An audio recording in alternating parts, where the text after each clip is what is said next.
It's a Bitcoin podcast.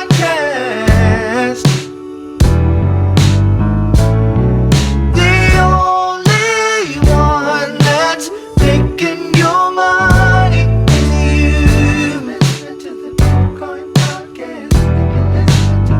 So hold on and listen to the Bitcoin podcast. Welcome back to another Bitcoin podcast interview. I am Corey Petty. We got the other two today. Special guest. We got the They can other introduce themselves two. later. Don't worry about them. What? Oh my God. It's all about are the guest feeding. today. We're about the We're- guest. It's an interview. Who cares about you guys? Evan Van Ness. Pause here. Everyone knows the star of this show is Jesse's hair. Like, look at that shit. It's not the donut? It's This got to is- be the donut. Wait, here. Enjoy the donut. No, man. That hair is. Did you make that donut? You made that donut, right? No, my girlfriend made that donut in one of her glasses in blender. Yeah. Better than you finding it on the internet, like this brick wall. Evan Van Ness, you got some things going on. Everyone knows you for Week in Ethereum, but things are happening. For those who don't know who you are, introduce yourself, say where you came from, and let's get into what Starbloom Ventures is. I come from Texas and Philadelphia by way of a little stint in Buenos Aires. And that's about where I come from. No, yeah. So just announced, I guess, last week a venture fund called Starbloom Ventures. And we're going to invest in the future of Web3. So whatever that means, we'll figure that out. It's we'll see where that goes. We haven't announced any investments yet. So we are, out there doing the rounds of podcasts to try to find some. Nice. Cool. Nice. So there's this podcast called the Bitcoin Podcast that is like focused on Web3. Truth I'm in gonna naming. correct Corey there. We've steamrolled ahead to Web 4. So we're Oh, this is a Tron themed show. Yes, no, I'm kidding, man. Well, congratulations, because I know that is like more than a little bit of work. Organizing something like that, and also Dealing with lawyers, yeah, that's the in the poker game of life. Can you like walk us through? Because like you're not, from what I understood, you didn't come from an investment background or a VC background. How did you go from what you had been doing in the community for so long to building this thing, and kind of like, why did you decide to do it? Yeah, good question. So I worked in a startup before, like getting into this full-time crypto thing. It's when I, started doing Week in Ethereum News full-time. Before that, I had done some financing stuff. Like I have like the CFA. I don't have the charter because I never paid my membership dues. And by the way, they're very picky about how you say the CFA exams and whatnot. There's like many questions on the test about how you're supposed to refer to it. So I'm in my head trying to figure out how I'm allowed to refer to it even now, because they like brainwash you so ridiculously. But I did the CFA exams. I passed all of them, and the CAIA exams.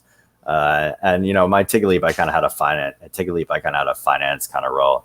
I've also sort of invested my own money, meager as it has always been through the years, and always sort of like stock picking as a kid and that sort of thing. I always kind of wanted to quote unquote be a VC. Seemed like a fun thing to do. I figured I should try it. I've been doing some angel investments for a while now. So, in some ways this is just formalizing that, and, we'll see how I do. Right. I think one challenging thing right now is that valuations are crazy. People that don't have products out there, I think that their thing is worth $50 million, $100 million, $200 million. Well, and that's the thing, is the definition of worth is. How do you feel about that? I want to know how it feels like this is kind of a two-part question. It could work to 7. But in like 2017, people were getting all this funding and valuations based on PowerPoint slides, or if they were really fancy, prezzies. And now I kind of feel like it's kind of returning to the same. Like, just people are like, hey, check out my Post-it notes. And I mean, it's a really good idea, right? And some of BC is like, you know what? I'm going to take a shot on these Post-it notes. Do you feel like That's my wife. Say hi. So she actually does exist. Never been on camera before. Proof here. Yeah. That's the most baller move I've ever seen. She was like, I don't give a shit about this show. We got a life to live. She doesn't care about my career is really what You do That your face inner at the end. I things, was son. I'm going to take care of the family. yeah. Like, I don't even know. I guess what my question is do you ever see things becoming a little bit more, I guess, traditional, where you actually have to have something built? You actually have to have That's my daughter. This is great. Yeah, do you have to have something built? I mean, I would hope so. I think in this space is so volatile that we sort of like oscillate back and forth. For you to put money into an idea, you want to see a product. You want to see more than a Prezi. You want to see more than an Instagram presence. You want to see something that works, that can make. That's right. I want TikTok. I want to see that you can market. Oh shit. That's tough, dude. Marketing is tough these days. Yeah, I don't categorically rule out anything, So I wrote an angel check to Near in 2018, I think, fall 2018. So their seed round. They were very clear that they weren't going to do a white paper, which was, very unusual at the time. And I asked them why, and they're like, well, because white papers are all BS. Like, we've read all of the white papers in the space from like all these blockchains, and they're all like total nonsense. And I was like, oh, okay, well, these guys actually know what they're talking about, because like that's right. I totally agree with that. And how did they then convince you that they were the team that could build what they were building? I mean, they were legit. I mean, Ilya, for example, wrote TensorFlow, which is so I had a couple years, maybe like 2014 to 2016, where I was reading all of the neural net, machine learning, AI academic papers, and like coding them myself as well, which mostly meant that I was using Keras, which is a library. And I mean, I'm just a terrible coder. Like, if I had to survive as a software dev, pretty sure my kids would starve. So I was using Keras, which is a very easy to use Python library. Anyway, I mean, TensorFlow is like the back end to help your GPUs. Come on, really? It's fine. Ignore it. Just let it happen. Just let it happen. Nothing is going on. Oh, wow, yeah. Like I said, just doesn't care. Anyway, so he wrote TensorFlow. I mean, he was like one of the 2 or 3 principal authors of TensorFlow, which is, like super legit GPU programming. Yeah, exactly. And also he had one of the major papers in machine learning on attention. It's been a while, but I'm pretty sure basically it was like you can use this attention concept instead of using RNNs, recurrent neural nets, which at the time was a pretty big shift. So like he was very clearly like legit, like knew what he was doing, was like a very legit founder. And Alex Skidenoff was, had been at what's it called, MemSQL. So he's like the founding engineer. Like, he had done sharded databases in production, for real things. So, I mean, there were just 2 very clearly like great founders who, were going to figure stuff out. It's hard to take yourself back to 2018, but it was clear that like they were going to do serious tech work, and not just, frankly, like, I'm pretty critical of a lot of chains because I think they really just like entirely trade off decentralization for throughput, and then like wave their hands and talk about how like they've done something real, and then they have $80 billion valuations, and it's This is absolutely like- crazy, you know? So Preach. yeah, I think Like- they've done real tech work. I mean, they're still a little bit of a data center chain. I mean, like, you know, they have some issues. They're not that decentralized yet, but you know, I mean, like, it's a legit tech thing, and that's always been like the question. People always like call me on Twitter an ETH maxi, but for me, the question I ask myself is like, you know, should a blockchain exist?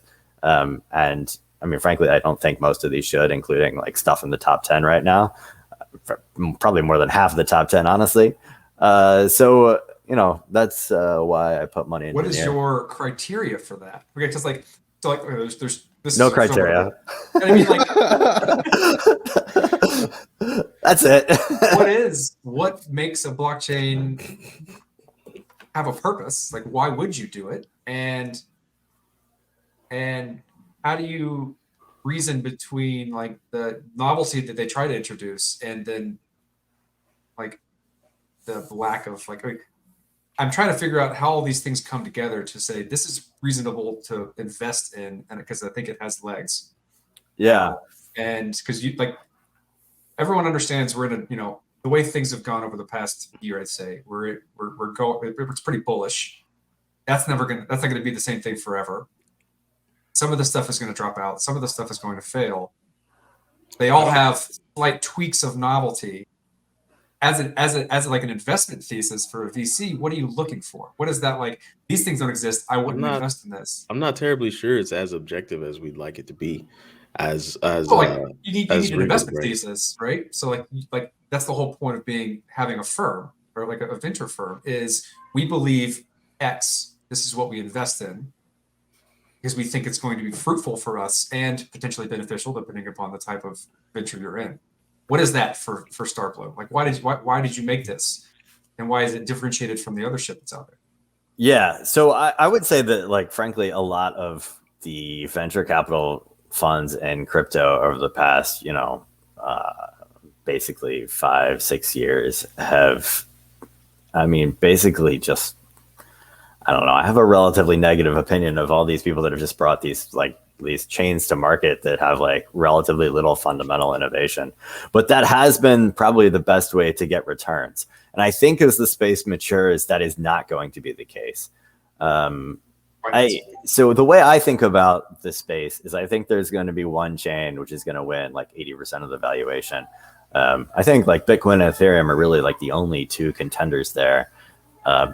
You know, and even then, like Bitcoin could do it, but they would have to like, you know, make some relatively minor changes for, you know, snarks and starks and like allow rollups. And like, I don't think it would really be that complicated I'm not going to do it. So of course it doesn't sound complicated to me.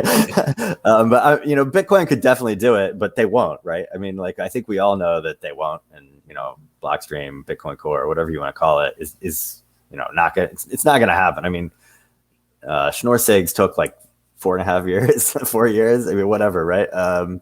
So I think it's like basically likely to be Ethereum. Now I think there is like, not like a maximalist. Like I think other chains can accrue value. I think there's some interesting, and I mean layer ones can accrue value because I think Pareto applies. So it's probably like some sort of 80-20 rule. And, you know, we'll see. I think Near has done some really good work. I think they've have a little bit of a different experience. I think Cosmos, which I've never held any atoms on, is, you know, they have interesting tech. I think there's like a legit thing you could say about Cosmos, which is like, why does Atom accrue value? But, you know, you probably arguably could have said some of that about ETH over the years as well. And Bitcoiners certainly did. So, yeah, you know, my thesis is basically like, I'm probably not going to invest in any layer ones, and been pretty clear about that. Again, not to say that it could happen. I think there's some things that are out there that aren't live yet, like some zero knowledge stuff that maybe could. But I think like really the interesting thing is layer 2, and rollups, and even like some of these chains that are out there that are layer 1s today could solve some of their fundamental issues if they became layer 2s. You know, like state growth is an issue because, you know, to be a layer one, you have to like have, in any decentralized way, you have to make it possible for people to run nodes at home, right? Otherwise, you're just a data center chain, which basically every proof of stake of chain is outside of Ethereum's proof of stake, because it's just it's more decentralized. But if you only need one honest validator, then that kind of changes the game in terms of, I can have a crazy state bloat issue, but I'm hooking it into the Ethereum trust layer. And thus, I don't actually necessarily need to solve these crazy state bloat issues. So that's kind of the way I think about it. I think it's going to be hard for some of these layer ones that are out there that have, nearly $100 billion valuations that I think are completely unjustified, to sort of, decide to become an Ethereum rollup. I think like the market narrative that they've pitched to people isn't exactly that, but we'll see. Also as an investor, I personally have, Starbloom wants to get into the roll-up space because we do think it's the future, and we don't have any current roll-up exposure. So if you have some ideas on, making an interesting novel roll-up, which there are definitely some out there, like putting together flavors of optimistic and ZK roll-ups, and some of these ideas even get posted in ETH research, and they're just waiting for somebody to pick them up. So if that's you, hit me up. So I want to take them to them Twitters. Are you a ETH maxi? Or you're not an ETH maxi, but I feel like you do it like out of irony to make fun of BTC maxis, which are on another level when it comes to where their brain is most of the time. Why do you people think you're an ETH maxi? He goes hard in the paint on ETH because on Twitter. BTC maxis come at him real hard. Oh, yeah. Okay. I mean, I enjoy the back and forth of Twitter. I think other people take it more seriously than I do. At least mostly. There's maybe like a few people who I really dislike, but I generally just mute them so I don't see them or interact with them. So, maybe I subtweet them when I accidentally see something, but otherwise, Hey, hold not on, so real much. quick. I'm ignorant here. What's a subtweet? A subtweet is when you tweet about somebody without mentioning their name, basically. Good to know. That makes way more sense now. Yeah. I had to pick that up myself, which I actually think it's like sort of a better way to tweet, because like if you name the person, they take it a little more personally, and half the time, like I'd rather make it into a general point more than like something that people are going to take as a personal attack.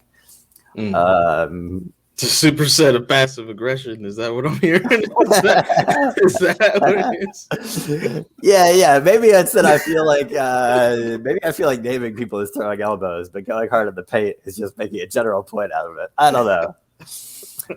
Why do people think I'm an ETH maxi? Yeah, that's probably it. I think there's no such thing as an ETH maxi personally. I mean, there's certainly people who like have entirely interest in Ethereum and sort of have thin skin about defending it. But even those people, I think, are like categorically different than Bitcoin maximalists who literally say like nothing else other than Ethereum should exist, or than Bitcoin should exist. I see maximalism as a way, as Freudian slip. Yeah, Got him. maximalism as this way of I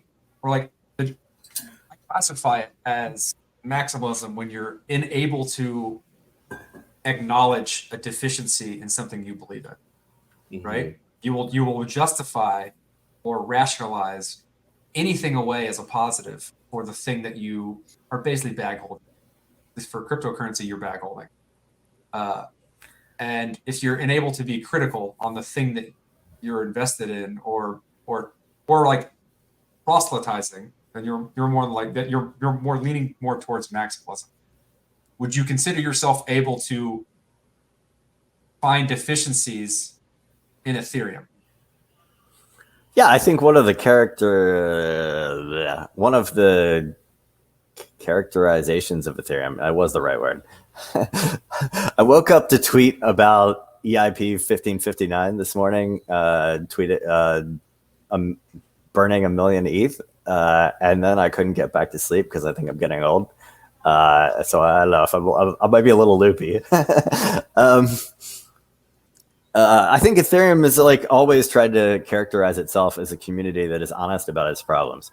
So, I mean, I think like I get criticism of this sometimes about talking about the lack of staking client diversity, and I really just like I don't care. I mean, I'm not going to stop like talking about how it's a problem because it is a problem, and it makes it hard to safely turn off proof of work if we don't have better client diversity in the proof of stake chain. Not even to get into like some of the like governance issues, but literally just if there is some sort of problem and you have a chain that has 65% of stake.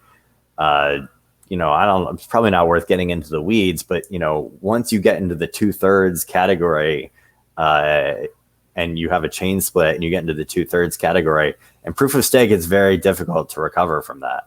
So that's a huge problem that Ethereum has, and I don't know. I'm not going to stop talking about that.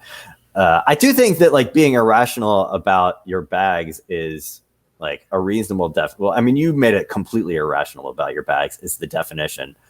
But I mean, that wasn't the original definition. The original definition of like the maximalist is literally they said like nothing else should exist. Yeah, right? but like that narrative is going to change over time. Much like when we first got into this, right? We're called the Bitcoin Podcast because we were around before Ethereum. And I was watching the show in those days. Yeah, I remember. When you mentioned Bitcoin, it was one of two things. Capital B meant like the technology and the network and the concept, and little b Bitcoin, which was the actual asset. And so as Ethereum kind of bled into the scene, and we talked about all of the like clone chains that existed back then, and Litecoin, Dogecoin, shit like that. You referred to the ecosystem as Bitcoin, and everyone still knew what you meant. That slowly changed over to blockchain over time, and now like when we refer to the ecosystem, we still have this, I don't know, rift between like Web3 and blockchain, and some people still say Bitcoin, maximalist usually. So like, or if you're a that consultant, you narrative call it of distributed maximalism- ledger technology. Yeah, you know what I mean? Like there's some nomenclature issues, but like that narrative changes, and then maximalism has to change with it because it's in reference to like a much broader picture. Yeah, that's fair. I mean, I'm gonna stick with the original definition because I like it more. They're the loudest and most. I mean, I definitely think that Ethereum has like a lot of early Ethereum people who I think are called Ethereum maximalists were Bitcoiners, and so have a lot of the beliefs of a lot of Bitcoiners, and so it's not necessarily surprising that a lot of early Ethereum people say a lot of the same things that like Bitcoin maximalists do. In fact, like people say that about me, and like I'm like, yeah, well, I kind of agree. I mean, like I have an old blog post where I said, the thing I agree with Bitcoin maximalists about is that like 90% of the space is a scam. Like I agree with that. I don't disagree with that. I mean, look at the stuff that's out there. Like so much of it is, especially in bull markets, is absurd. But that's all things. Like even every year, there's 90% of the businesses that start fail, right? Like that's with anything. I think scam is a tough word that maximalists use. Well, I just knew I wasn't a maximalist when I was asked to speak at one of their conferences, and I went and I started hanging out with BTC maximalists, and it got weird fast. And I was like, I'm never hanging out. Sorry, guys. I'll say a lot. I'd never hang out with you again. Did you commit the cardinal sin of not ordering steak? I did do that, right? And I felt the looks. So I was like, you guys are interesting. And like I just remember one conversation in particular. I was hanging out looking at the merchants, and then somebody like, hey, Bitcoin podcast guy. I'm like, yeah, it's me. And they're like, man, I just love Bitcoin. And they went into this like 15-minute story about how much they love Bitcoin, which some point in there they said, I wish I could encode food and digest it. And I was like, okay, so no, like I don't want to hang out with y'all. But like to me, it just seems foolish, like to be a maximalist in anything, because it's like it just seems foolish. I don't know. Like, why would you want to pigeonhole yourself like that? Because you have a large bag, and you need it. You need the narrative to be true in order for that bag to grow. Yeah. So on the hot seat, Mr. Do you want Evan to talk Van Ness. about more Ethereum problems? The hot Yeah, seat? yeah. Let's talk about Ethereum problems, right? So, like, one, I feel like when I got hype about Ether, and I was hyping it up, I even hyped it up to this guy. Wait, my thing's reversed. Corey, and he took the ball, and now he's scoring touchdowns. But I got hype about it because it was like being marketed as a global computer, and like I was like, oh, that's pretty dope. And then I thought I liked that movie, The Time Machine, where Orlando Brown was like the global computer walking around talking to Orlando Bloom. Orlando Bloom? I didn't No, see that. Orlando Bloom is bow and arrow guy from Lord of the You are Rings. correct. Orlando Okay. Brown Is this Brown? is a black man. So Nick that's how Seven I, up that's yours. how I Nick remember 7 it. up yours, right? That guy. Yeah. Corey just changed his skin color. Yeah. And I was like, oh man, that would be really cool and beneficial to everyone. But now I like when I use Ethereum and I'm like, oh cool, I just want to send this person $5 because they like joined my seminar. I want to show them it works. And then it's like minor fees, $15. I'm like, this isn't a global computer at all. This is becoming what Bitcoin was in 2018, 2017, just this big monster that's expensive to use. Only $15. What was it? Like 11 p.m. on Saturday night? I don't know. See, with me having to make those decisions, like last weekend, I was like, "Oh, it's Sunday. I'm going to use the Ethereum blockchain." I I gotta haven't wake up done- at 3 o'clock to send somebody some money. Yeah, that's literally what I do. I only do transactions between the hours of like on mainnet between the hours of 11 p.m. to like 2 a.m. Central Time, Friday and Saturday night. There's a product right there. Like, set up your transactions, and then it'll automatically send them according to the gas fees. That exists already. Okay, well, shit. You don't just send a transaction with a certain gas, and we'll go. How? So I guess this is a question in there in that diatribe. I just want to. Do you feel like Ethereum, L1 Ethereum, still stands a chance to be a global computer? How would it get there? Yeah, I mean, I think it's still a global computer, but the problem with being a global computer is that it's never going to be fast. I mean, like having a shared state means that you are always going to like, you know, it should be expensive. Now, you know, I've meant to tweet, you know, is like Ethereum is the only thing that's solved decentralized scalability. Because I think it's true. Like rollups are on Ethereum, right? Like in ways that I think even like you know channels are not, because the data literally is on Ethereum for basically every transaction. So you know you're literally putting the data there, and then you're able to you know, depending on whether it's an optimistic rollup or a zero knowledge rollup, but like then you do the execution off chain instead of, well, off layer one, and you do it on the rollup.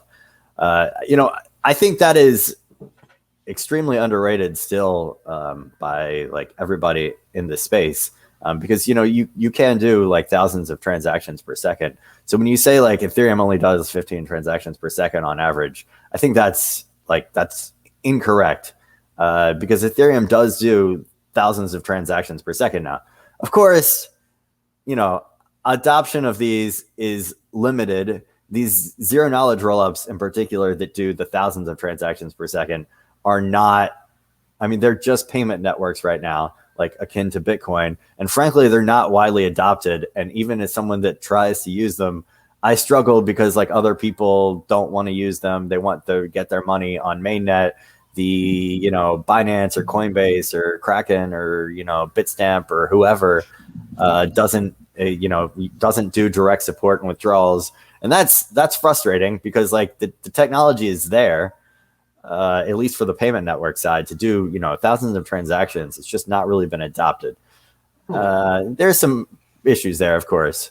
And like coming from like a working for a company that makes a wallet, giving people context of where their assets are and how to and what that means and how to transfer across them and how to access them appropriately to like give them to people in like a usable way, not easy. And that's not going to get any better because the amount of rollups is going to increase, and they're all going to have some differentiation that needs to be handled.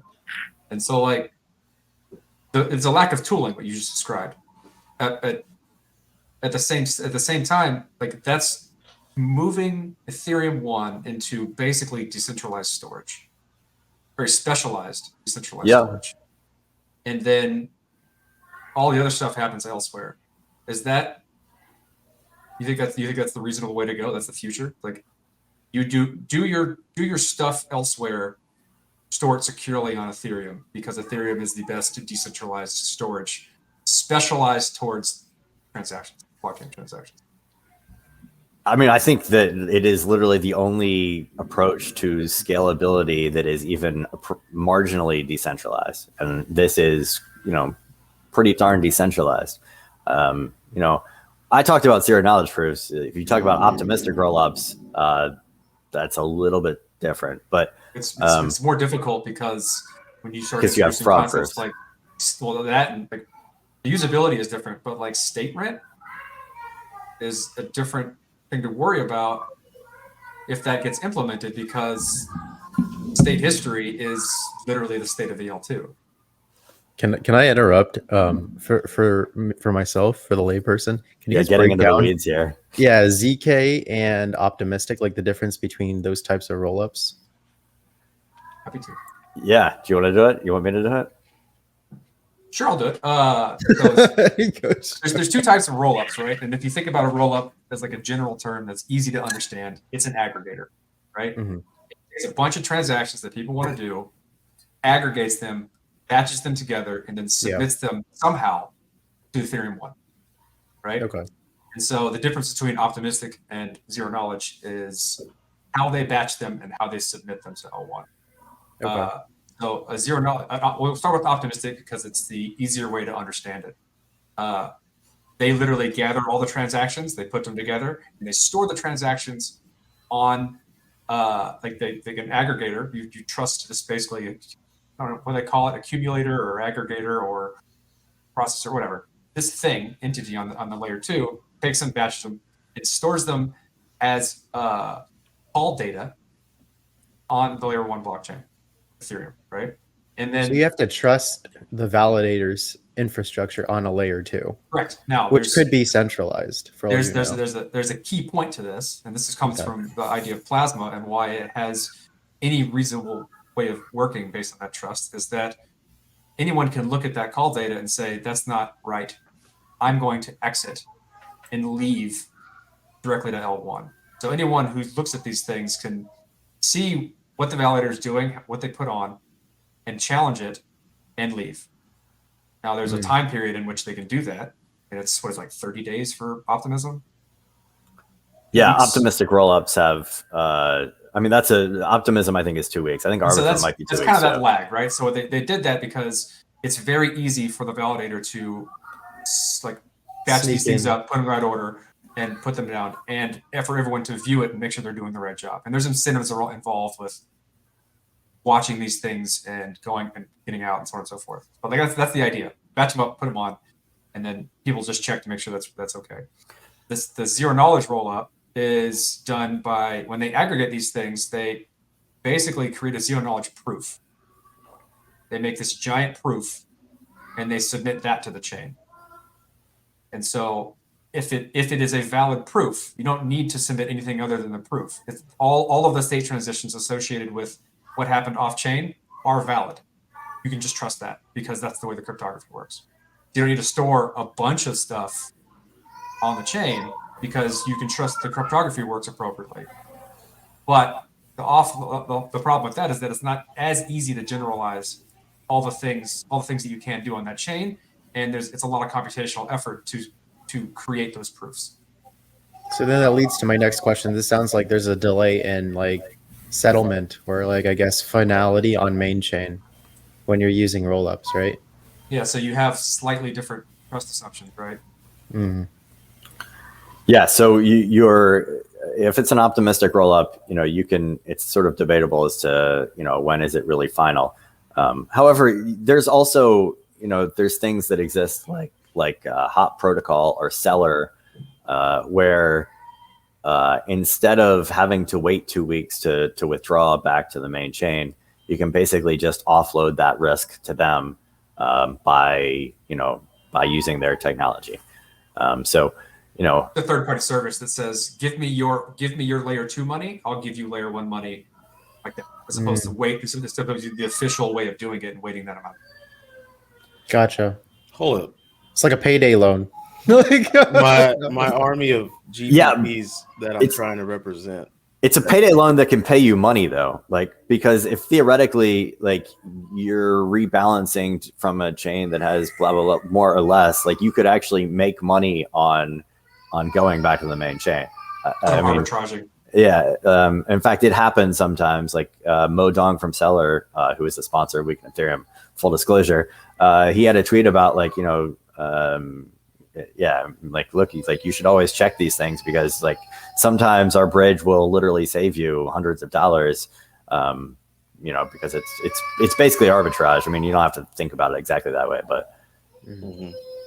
So I've got to push back as the self-proclaimed leader of the GPP, and that is it feels like we're not doing anything different than when I do a transaction in my bank. It says 3 to 5 days until it gets to my bank. Wait, that's an ass backwards step. That's complete backwards if it takes me 2 weeks and then No, but you're getting decentralization though. Do you have an option in your bank to do something else? Huh? You have an option in your bank to do something else? No, I don't. But I'm just saying that's the difference. That's the difference. You have options. Don't like that? Do something else. There's consequences though. If you want to use the main chain, it's going to be expensive. Pay exorbitant fees to use the main chain, or switch it on over to L2. Drop a little ZK on it, or maybe be optimistic. I like optimism, and then wait for my transactions. No, the goal is to not for specific types of activity to never leave the layer 2. Right? It's the business lives on the layer 2. It's not supposed to ever go to layer 1 for certain types of things. I see. So you get much more contextualization of the types of things that you're doing and the appropriate way to do them, as opposed to here's your option, only do this. I just have to tell you guys, as you know, the GPPs are going to take well to this. They're not going to have to know. They're not going to have to know. They're going to download their application. It's going to work the way it wants, and it's going to be fine. When it doesn't work the way they want, then they're going to have to spend some time figuring it out. But for 99.9% of the time in the future, when this stuff actually works, it just works the way they want. Yeah, D, it's like the chicken thing, right? You didn't know, I didn't know until I looked in, and then now I know. And it's they're going to obfuscate all of that stuff, all the technical stuff, all the actual interactions with blockchains. All you're going to get is an app like Instagram, right? And it's going to use the blockchain in ways that are probably a combination of decentralized and centralized, and using any means necessary because the developers just want to make a product that makes money that they can get VC money for. And that's what you're going to get as an end user, right? Everybody in here is we're nerds. We're talking about the shit no one cares about. Yeah. And that's what we're thinking about, how to build this stuff so that they don't have to care about it, but still gives them these properties that we care about without them having to care. In a lot of ways. And that's where, where, in my opinion, we do the podcast because we want to kind of illuminate people into what decentralization actually means, and maybe certain thresholds of decentralization that might be acceptable for most people, and kind of to shine the light on these quote unquote solutions that may actually not be real solutions because they sacrifice some of the ideals of what created this space in the beginning. I feel like we're constantly assessing the expansion and contraction of decentralization. Yeah. Right. That's it. Because there can't be this, we talk about it for years now, Corey and Jess, this whole presentations on it. That's very true. Very true. And you can find that on our YouTube channel. In fact, you should hold up. Like and subscribe. Oh my God. Like and subscribe to that sucker.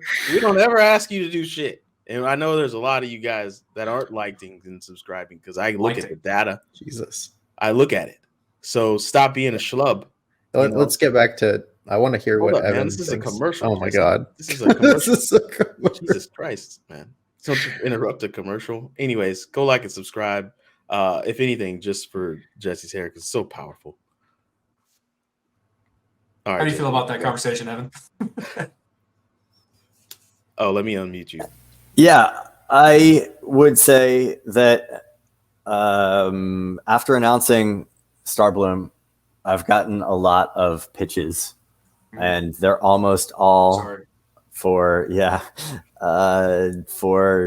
side chains, and I clearly wasn't clear enough on the fact that I'm probably like there's a high bar. Like I wouldn't say that I would never invest in a side chain. Like Rejected.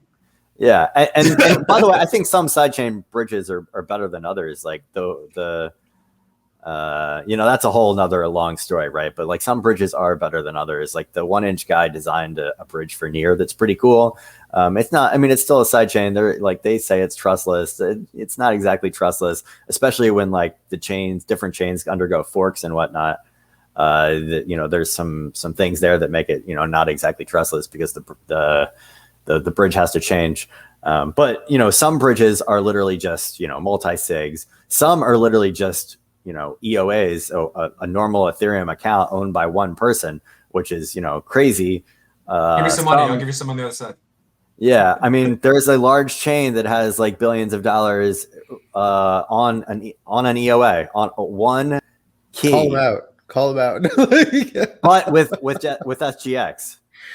Okay, that's happening. No, so you now might know who I'm talking about. I personally don't believe in SGX at all. Like to me, that is like crazy. There are, to be fair, mostly theoretical attacks that are published like every week on SGX. But it is a very trusted computation vector, and to me it's a little bit crazy to hang essentially the entire fate of their chain on SGX when. There are like attacks that are published on SGX like every week, so I'm not a big fan of that. I want to see people building stuff on rollups. It's not exactly there yet, and there's a little bit different. It's not that different. It's a little frustrating to me that there aren't more developers. There aren't more Ethereum apps just deploying to L2 right now. It frustrates me that some of my favorite like Ethereum apps still haven't deployed to L2, and I don't know how to. Yeah, I mean, you're a little bit different though. He goes, "Yeah, I don't know about that one." A wallet's a little bit of a different situation, but I don't know. I mean, I don't need I don't need full mainnet security for and transaction fees to send money. That we used to make in Bitcoin, right? It was like you don't need a global the security of Bitcoin for coffee. Let's use Lightning. I heard this right? before. Like this is not a new argument, right? See, this is why I get. Sorry, it's a reasonable thing. I think that's true. Using sidechains as payment networks is also pretty reasonable. Of course, you can actually use like a ZK rollup and have the exact same, security as Ethereum in the short and long term, and the fees are extraordinarily low. But you do the adoption there. How much of this is us just being impatient? No, I don't think it's about impatience, Corey. I think it's about a demand. Is it that stupid thing I used to say, like, we didn't need a microwave cabinet until everybody started using microwaves, right? It's a demand thing, right? You don't need stoplights until like 8 people crash in a week. And then you're like, okay, we need a stoplight right there, right? It's like a demand thing. And people aren't going to use ZK rollups they're not going to use these things until something has provided a real demand for it that just is, it's like a step change. I don't think it's demand. Gas fees is the impetus. They should be. They should be, but as speaker of the GPPs, they're not. I've witnessed GPPs that are like, all right, let me do this swap real quick. Ooh, miner fees $300. No problem. That's not a biggie. And I'm like, that is a biggie. Stop pressing the button. Like, That's a biggie. Just And they're like, wait till "No." it goes even higher, and then Yeah. you know So I maybe get there's that. gas fees, but we just haven't hit the threshold yet. Yeah. So one thing to say about ZK rollups is that they are payment networks right now. It's a little bit weird and it's a little frustrating to me that none of them have tried to get adoptions as payment networks. They're essentially just proof of concepts for them trying to deploy full EVM rollup, ZK rollups. So because of that, like you can use them, but they're not really doing like maybe the full BD to get people to use them as payment networks. And I think that's really sort of like held them back, and maybe not, both exchange listings, but also just, like nobody's gone out and been like PayPal where they give you $5 to go get an account on their ZK rollup, right?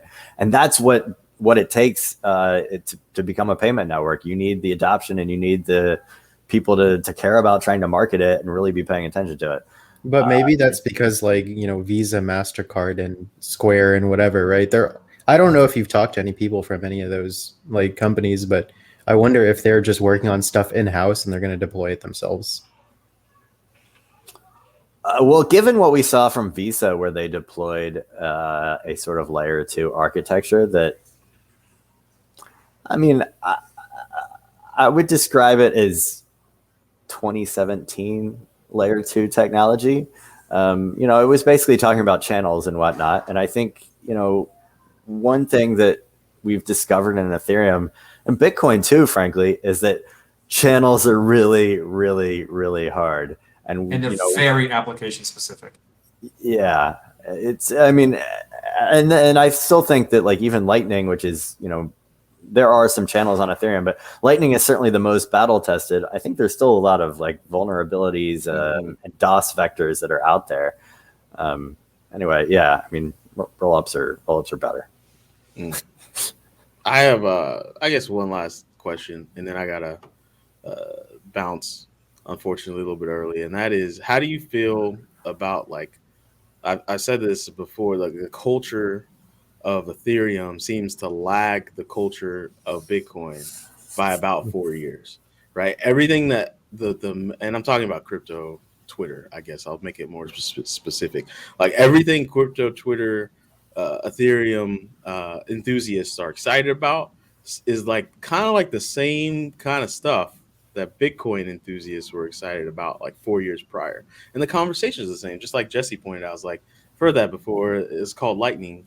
And then I've heard people be enthusiastic about sidechains before. I've heard people be enthusiastic about different ways to maintain a state, or I guess in Bitcoin's, for Bitcoin is UTXOs. But like, how do you feel like, do you feel like Ethereum ever branches away from that rhythm? Because right now it feels an awful lot like that to me. Yeah, that's an interesting observation. I don't know if I entirely agree with it, but like I think, as I said before, a lot of Ethereum people did come out of Bitcoin, and the frustrations of sort of feeling like Bitcoin governance got captured and went a little stagnant. So I think a lot of people, I think it's not too surprising that some of the things that we say are similar. I do feel like, how should I put this? Brutally. No, it's more that I lost my train of thought, not that and I tried to recover it because of the lack of sleep. Yeah, I don't know. We're some of the stuff is the same. I think a lot of people, in some ways, some Ethereum people think that we're just building a better Bitcoin, and market hasn't reflected that yet. But like a lot of Ethereum people think it's like like me, it's the market is inevitable, and that's just a matter of time. Because ETH is now substantially better than Bitcoin on all the things that we care about. But it also it continues to be a living community that embraces change and tries to innovate and while preserving decentralization. And again, I'll say like, I think that that's really the difference between Ethereum and like every other, chain out there, is that like the decentralization is not up for debate, and it has to be. So one little example of that is Tendermint, right? Which was Jay Kwan's proof of stake, and he published it in 2014 as a scaling solution for Ethereum.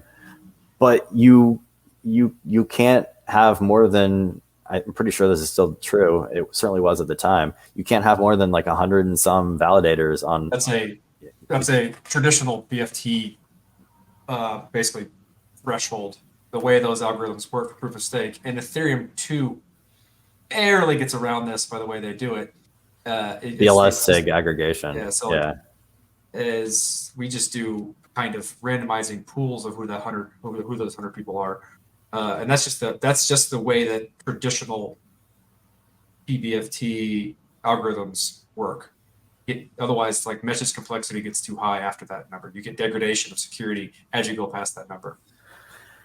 Yeah, and I mean, I think it goes back to how you view the space, right? And I think a lot of, maybe this is like a better way to say what I just spent a few minutes rambling about, is that a lot of Bitcoiners view Bitcoin as the fundamental money of the world. A lot of Ethereum people view ETH as the fundamental money of the world. You can't really have the fundamental money of the world if you have 100 validators, right? So, it's unclear exactly how many validators are on Ethereum, because some nodes control multiple validators.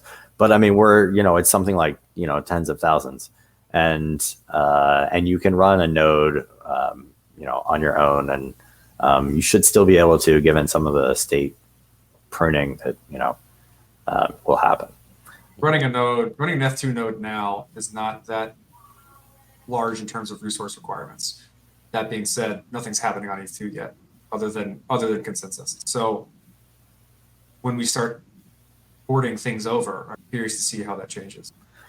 Yeah, well, I mean, if you embrace weak subjectivity, which is probably outside of the bounds of this call, like Teku, which does that, they just flat out sync in like 30 seconds, right? Because they don't bother keeping all the old stuff around, because it's just assumed to have been finalized. And I think that's a reasonable assumption. Well, it's good to test that in the wild.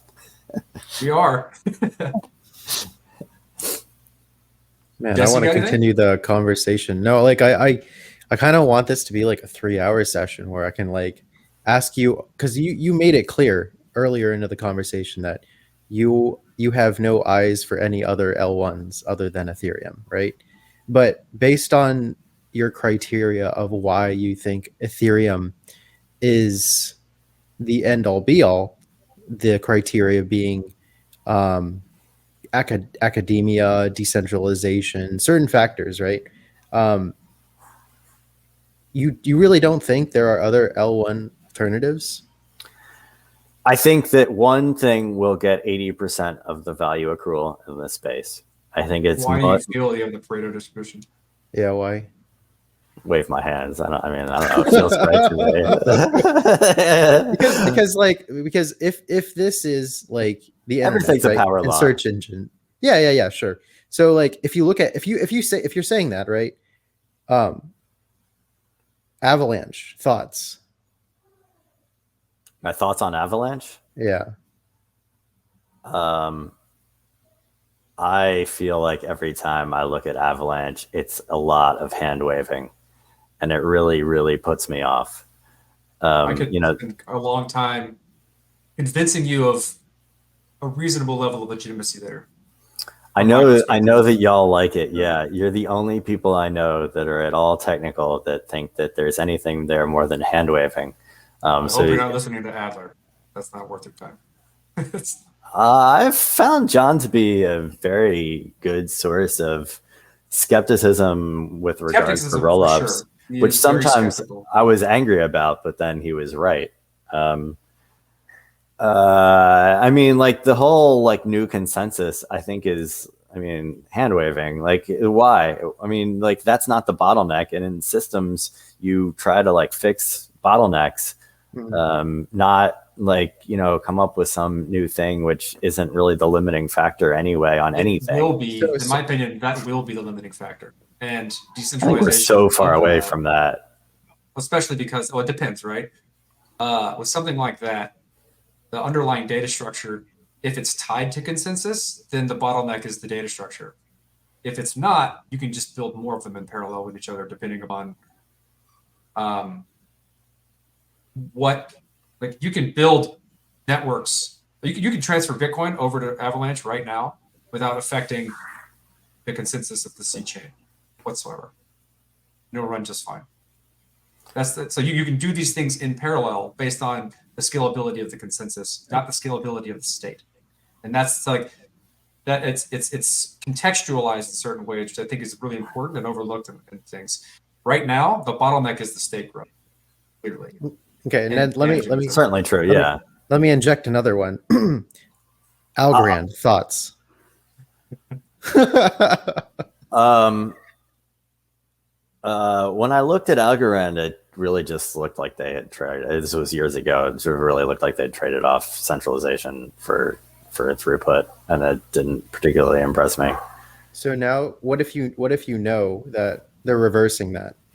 The validator set is becoming decentralized and it's separate from consensus. Yeah, I'd have to look at it. I haven't paid any attention at all. I was also That's one of the issues, put off though, by some right? of the hand waving. That's an issue that I think isn't going to get any better. Like what you just said. Like, I haven't looked at it, and your bandwidth to look at everything and understand it Is minimal. is limited, right? You're a single VC Limited. firm with a reasonable, like, reasonably tight goal of like what your investment thesis is, and that's the route you go.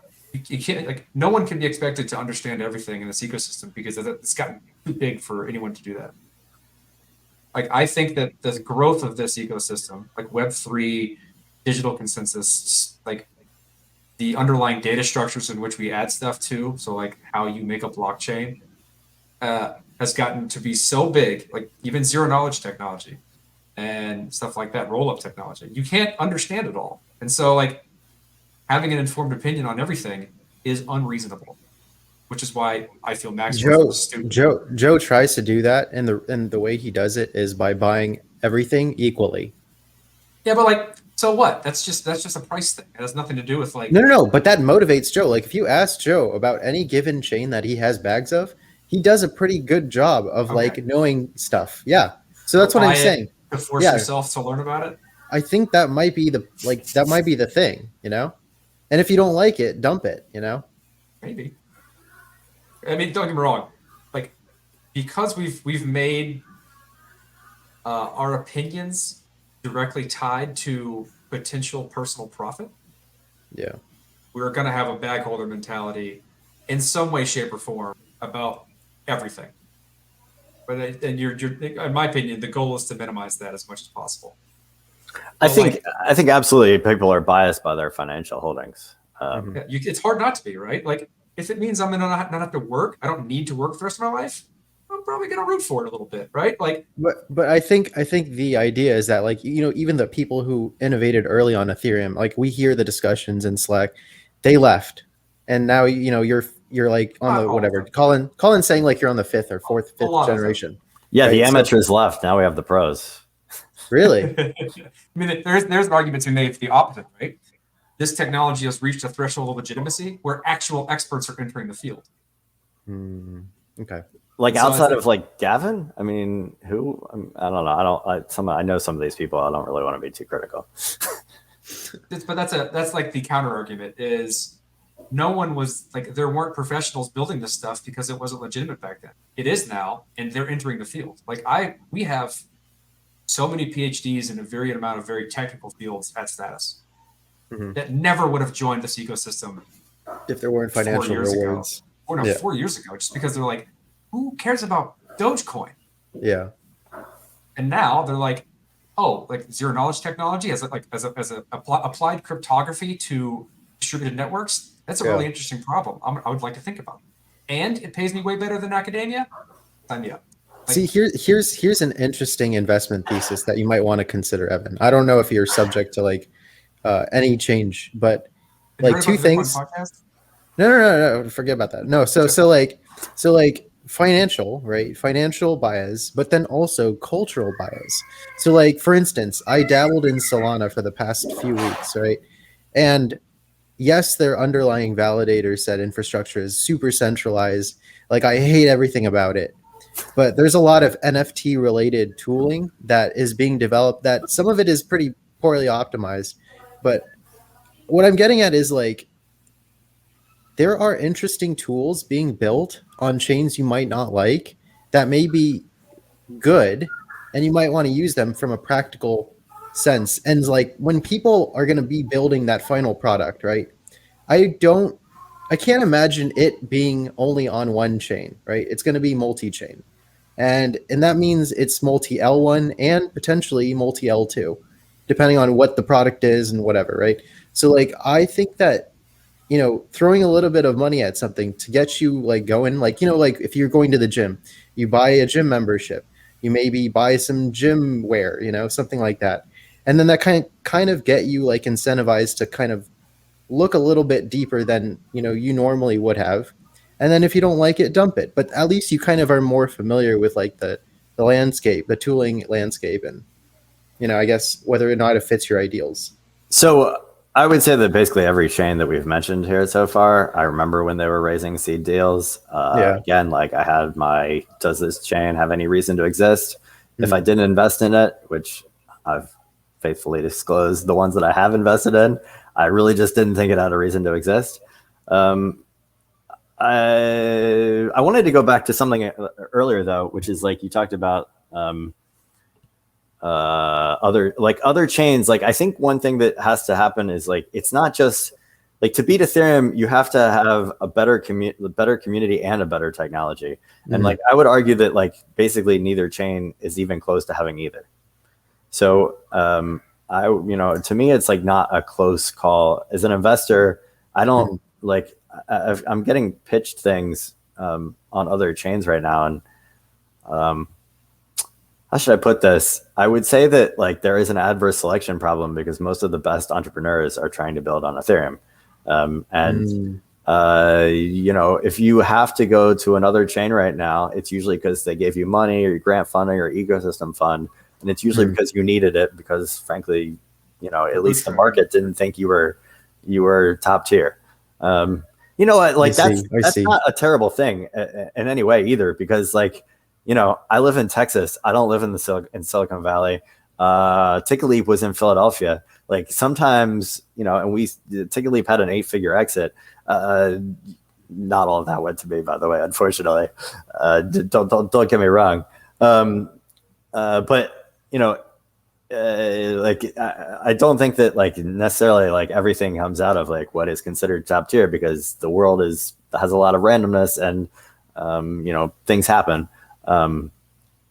We'll see. I think everything in this space in some way you could argue is a race for the killer app, and we'll see that could happen on some other chain. It's at least theoretically possible. I personally don't really see it. I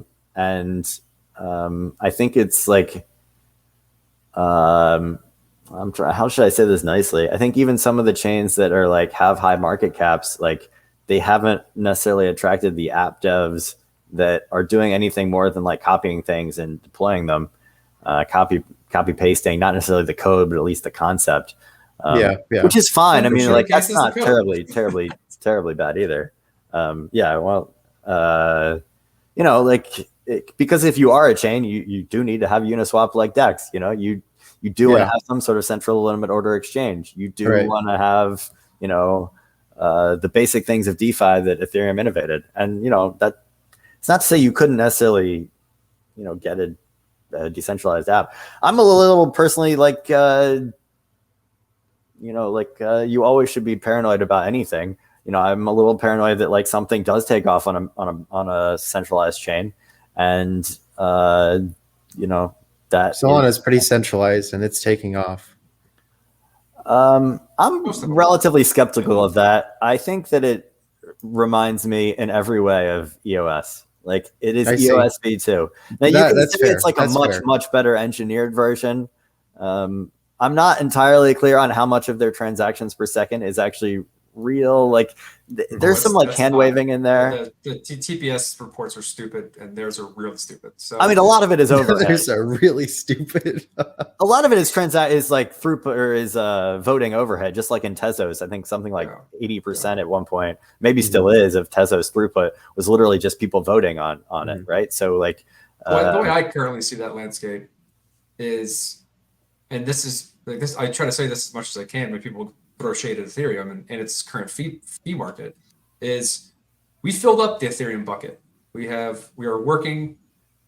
The community is working tirelessly at expanding the capacity of that bucket through rollups. And in the meantime, all of these chains are just picking up the overflow. Mm-hmm. And since the growth of the entire community, the ecosystem, and the amount of money coming in is also expanding, that overflow is getting pretty big, which makes these chains look like they're growing really well. It remains to be seen if they stay that way when the capacity of Ethereum gets big enough. Right. That's what we're all betting on, or we're making bets on and gambling and trying to prognosticate is when these rollups work and the conceptual size of the Ethereum bucket is much, much, much larger. Are these other chains going to stay alive, or are people going to just go right back? Like, and these other chains are actively working their hardest to get vendor lock-in in some way, shape, or form, so that it's harder for them to leave back to Ethereum in the event that Ethereum can support them again. And that's what we're going to see play out over the next 5 years. Golden handcuffs, blockchain style. Like, yeah. So again, like one reason, like I wouldn't call myself a maximalist is because I keep the date on stuff in Argentina, and I'm not even talking about this year, like DeFi summer 2020. I was in a chat group. I probably don't want to say too much about this just in case, but basically it was for people to do, sort of like small on the ground in Argentina DAI trading. Like I want $100 worth of DAI because in Argentina they have a very religious faith in the US dollar, like more than Americans have. More than, I don't know, your most jingoistic American has. Argentines really believe in the dollar. They wanted, anyway, I mean, it very just quickly became like the point where like they couldn't use DAI. And unfortunately, this group that was frankly mostly set up, I think, for DAI, they were using USDT on Tron.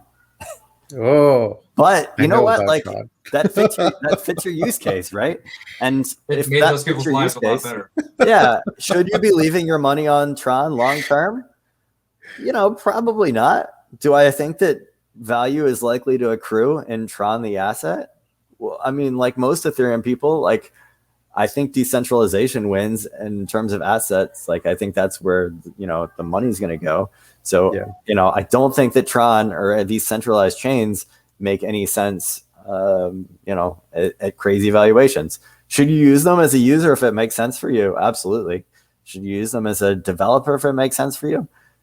Maybe. I think you should probably deploy on a rollup, to be honest with you. But if you don't need any sort of security, then maybe. I don't know. That's the way I think about it. And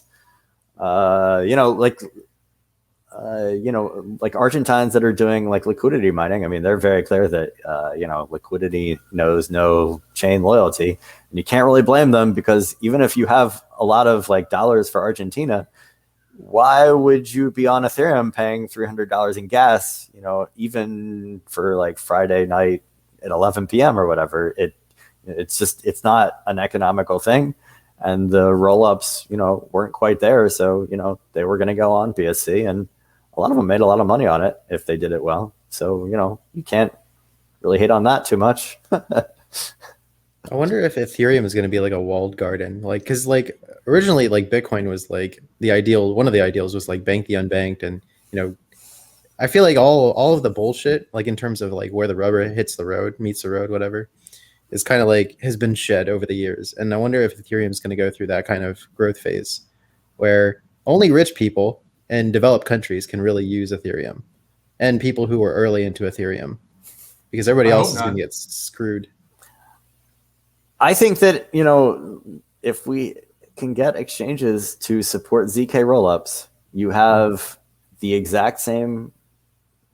I mean, exact might be a little bit of, you could maybe criticize that, but I think you have the same Ethereum security, and you have very low, you know, fees, you know, down in the like $1 these days, and they're going to get lower because rollups do, you know, sort of poor compression these days, and that's only going to get better. Plus, a lot of times, the more transactions you do in one batch, the cheaper it is per transaction, right? So the more use you have on these rollups, the cheaper it is for your transaction. I think it's even true for the optimistic rollups as well. It's not as good because the size of a proof scales differently than size of a ZK proof scales differently with transactions than the amount of transactions you have to put in call data for an optimistic rollup. So like the space you're buying on the layer one is scales differently depending upon the technology. So I think ZK rollups will scale with the user base much better, but the efficiency of how fast you can calculate that proof has to get better. That's definitely true. I still think that like Arbitrum, for example, the cost per transaction is going to come down by at least a magnitude, or not a magnitude, an order of two, maybe that's 3. like getting more efficient with how they aggregate that like how they batch these things and compress them into smaller pieces. Yeah, maybe 3, maybe 4. And actually there's the core dev call might be, I think it's tomorrow. They're talking about changing the price of call data on mainnet to be a much more reasonable approximation of what call data should be priced at. So it'll get like 5x cheaper. I can see them like starting to move Ethereum 1 storage to be more specifically aligned with how rollups work, as opposed to just this generalized call data thing that we used to use for sending weird messages or doing contract stuff, right? So like it started out as this like, hey, here's an extra thing you can do stuff with for smart contracts, and now it's being much more used from like there's this massive growth of a particularly type of use, which then could reason about, okay, now we have a different way of pricing out this type of use so that it's not as expensive, or like your guarantees around it being there and being queried is better. Like there's a lot of weird problems along how this stuff grows, but like there's no argument that Ethereum hasn't changed over the years and isn't willing to alter itself to then grow that bucket the way it needs to. Whereas Bitcoin, it's like, how long did it take to get the taproot and what's it do? We have smart contracts on Bitcoin, Corey. No, they don't. It's you have a more efficient Lightning network and some cooler multi-sigs, and that's, I mean, no, you're wrong. That's great, and I'm awesome. It's better privacy, but let's not throw our hats in the air and say the problem solved. And respect to Bitcoin, their multi-sigs are better than Ethereum still. I mean, Far. I don't even think that's an issue. It's quite obvious. Now, I don't want to disrespect some of the people that are doing, you know, Ethereum multi-sigs either. Like Gnosis Safe is really cool. It's a great product. But, you know, if you do all the signatures on chain, it's pretty expensive. And if you don't, then you're, you know, leaving the messages on their server. And frankly, like, you know, it's been hardened, but there's a lot of delegate calls in that code, which makes me a little nervous. And I'm a risk-averse user. Well, that's probably a good way to wrap it up. Evan, is there anything we should have asked you would have liked to have said that we didn't?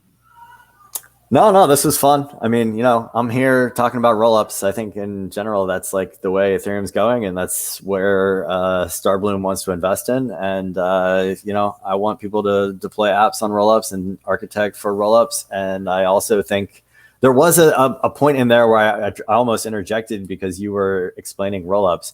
I wanted to say, like, these are all parameters that you could experiment on. Like, the design space is actually very large for, you know, having your own roll up and, you know, your own whatever. I mean, creating new optimistic roll ups, zero knowledge roll ups, you know, weird combinations of the two.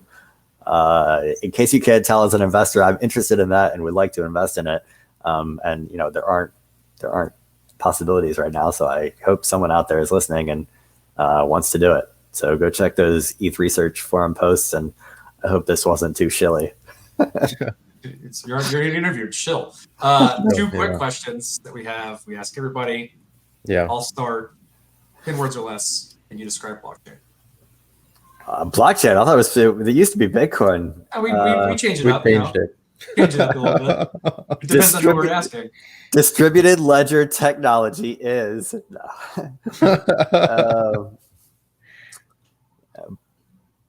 Blockchain is about blockchain is decentralization, so users can be self-sovereign. Under 10. Yeah. All right. Well, that's good enough. I used to have a better answer for that. When I was on this podcast in 2017, I was ready for it. I had a good answer ready. You didn't ask me. We didn't ask you the first time? No, it was just you. We're not the most consistent podcast in the world. Run it back. Do you remember what your answer would have been? Not a clue. No. Not a clue. It's probably in the book, to be honest. Oh, we didn't ask him, so it's not in the book. Yeah, I know. All right, I've got the other question. Okay, so it is what you do actually difficult? And that can be interpreted however you want it to be. Well, I don't really know if I'm a venture investor yet, really, because we don't have any announced investments. So whatever. Yeah, I guess like you were doing the Ethereum newsletter stuff, right? Yeah, that's shockingly difficult. I think I get a lot of questions at conferences that are really demotivating, like, or I've had over the years, like, what else are you doing aside from the newsletter? I was like, really? Like, I spend an insane amount of time on this email that shows up in your inbox on, after a sleep deprived night by me, and you spend 5 minutes on it. I don't know. Hopefully it's useful, but I guess it's like in some ways a compliment that you think that it didn't take me very long, but it did. It's just like going through stuff, trying to, make sure that I have a chance to see things. There are things that I found over the years that frankly I think would have disappeared, and maybe these people would have disappeared because like they put this, like there's a guy who does like zero knowledge proofs in a non-America, tech hotspot of Europe, who I like found like 4 years ago, like on Reddit, like his thing had one upvote, like literally no one had upvoted it. And I don't know, I like to think that matters, and it does take a lot of time for sure. Yeah. But now Andrew Kodup is the editor of Week in Ethereum News. So he's now suffering that lifestyle. Did you do that out of curiosity? Did you do that in parallel with like another gig? You did? Yes and no. Like I was sort of on Consensus Ventures for a while. So you were doing it before that though. You didn't start there. Yeah, and I did it at Take a Leap. I don't know. Some of those early issues are a little cringy, so I don't know if I would. Yeah, no, like that's the thing. Like people came on and talked about. There was a guy who was talking about Bitcoin or using crypto as a way to pay people at their normal jobs, right? What was it, Corey? Do you remember? Bitwage, yeah, and how they basically like nearly ran out of money, and they were on the third incubator, and that was like their last and final hope. And so like he really got in the weeds with it, and it was like interesting for me to hear at least. So I mean, like, don't feel that it's cringy at all. I really am interested in hearing. Yeah, well, I mean, the first issue of the newsletter was, I sort of like, I think the like opening paragraph was like a defense of like why Ether should be valuable. Cause this is like after the DAO fork in 2016, like late August, I think, or it was. And then from there, I sort of realized that what people really wanted was, sort of a curated list of like tech focused links, or maybe that's just what I wanted to do. So that's what I did. But, I don't know. I mean, my understanding of the technology has evolved a bit too. I mean, I didn't really have a background in distributed systems and still don't. I mean, I've now skinned some of these BFT papers and whatnot, but,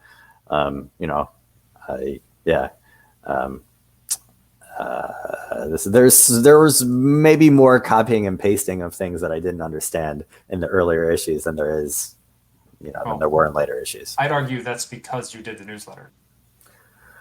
Yeah. Hopefully I put in It's the shaped time you to understand in more, the same yeah. way this podcast has shaped us in terms of exposing us to a lot of different things that we wouldn't have otherwise been exposed to. It shaped you and like giving you an understanding of the ecosystem that is hard to get if you don't do that. Yeah, years of obsession has a way of giving you a certain amount of knowledge about something, even if you don't necessarily have the background in it, and even intuition about things that you really have know nothing actually about. So yeah, it's like and some of that is just you sort of learn who actually knows what they're talking about. And then there's some people that do know what they're talking about, sometimes come off a little strong. Like John Adler is probably like a case there.